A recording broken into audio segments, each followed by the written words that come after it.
Welcome to Guraya. Today we will discuss the current issue which is going on judiciary. The fundamental question which we can ask, from where the legitimacy of judiciary is coming to reflect or cancel the will of the parliament, that is the will of the majority. So to understand this question, judiciary can cancel the will of the parliament which represent the majority when exercising a priori logic by reflecting on empirical logic of the parliament. Second thing, why? Because parliament is the best representative of empirical will and the logic.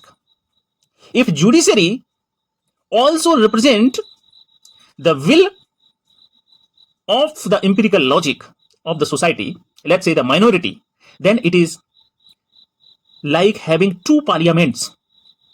So recently Pratap Bhanu Mehta has written an article and called judicial barbarism. So he wants judiciary to act like a second parliament for representing the empirical will of the minorities.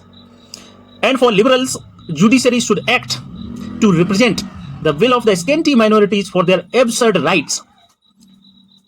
These are the three things which actually will shake the foundation of the judiciary, which we have to understand.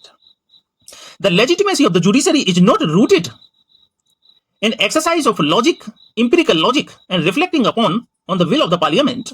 Rather than the judiciary's legitimacy rooted in the agency to understand what is innate, what is a priori, and reflecting on the a posteriori things and phenomena.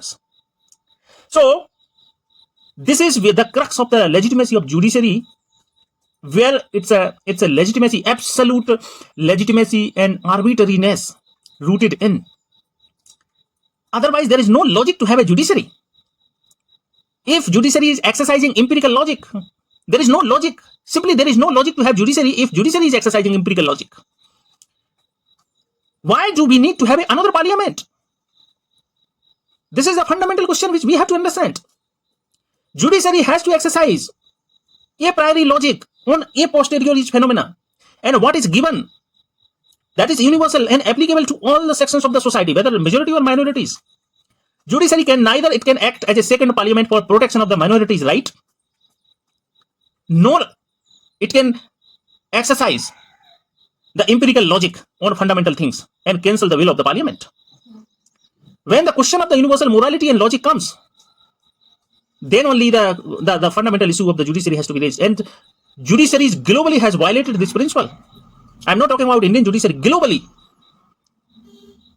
For this reason, I'm raising extreme serious concern about it.